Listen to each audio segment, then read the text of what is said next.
First, let me thank you all for being here, coming out tonight.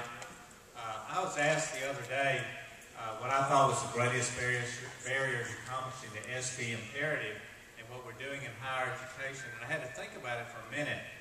But my answer really, I think, is how we view education in our state and how important is education to Louisiana.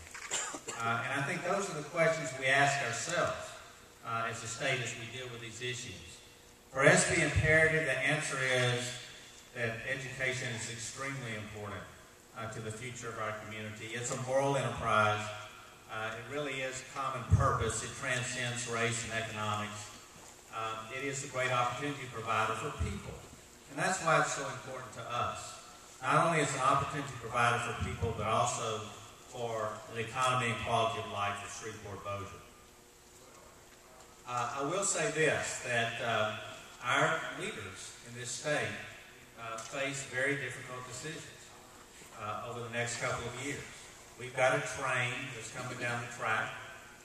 There's a lot of budget cuts that are going to be seen and that they'll have to be involved in. And we can't beat the train across the track. It's there. They face those decisions. The SB imperative is about business people and government people and education leaders and faith-based community joining together to focus on the higher education part of that train. Thinking about Louisiana, how Louisiana can prepare to educate not just the same number of people, but more people. Because it's in preparation for an economy that's going to need more dependence on a more educated and skilled workforce, not less.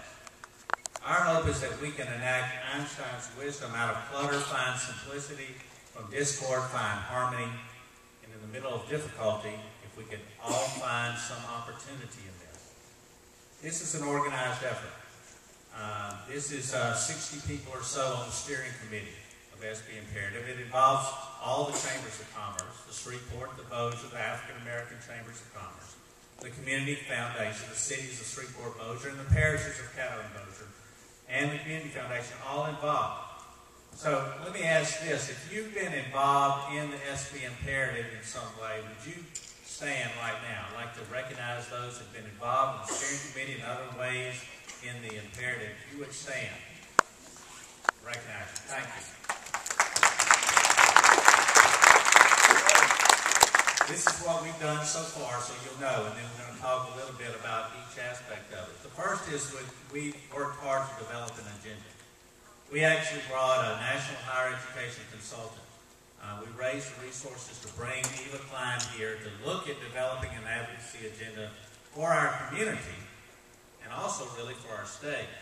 We've had conversations with almost all of the Northwest Louisiana delegation, all the Board of Regents folks from here, all the chancellors, all looking to develop this type of agenda. The second thing that we're to do is to organize for advocacy. We really do have to take the agenda and the message and move it forward. And so we're organized to do that.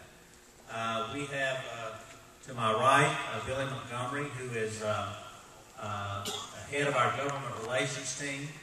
He's a former legislator, certainly knows folks in the legislature and helps us in moving that forward. We've been working with other state groups from around the state and working with our colleges here.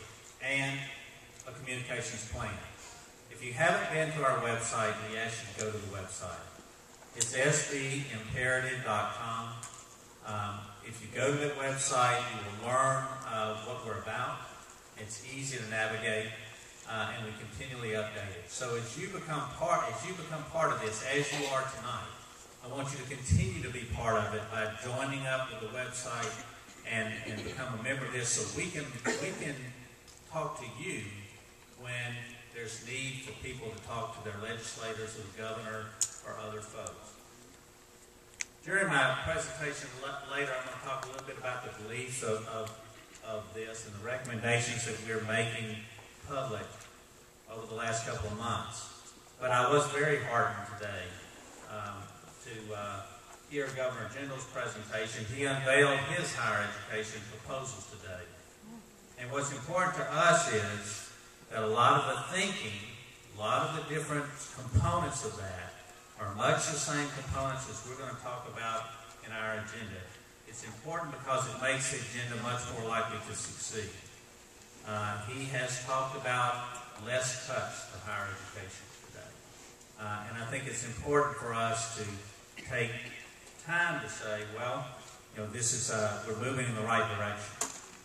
We are going to have accountability with attention to details. We're going to have efficiencies of autonomy to be considered for our higher education institutions, and updating the tuition to meet the needs of our colleges and universities, all as a part of this effort. With that,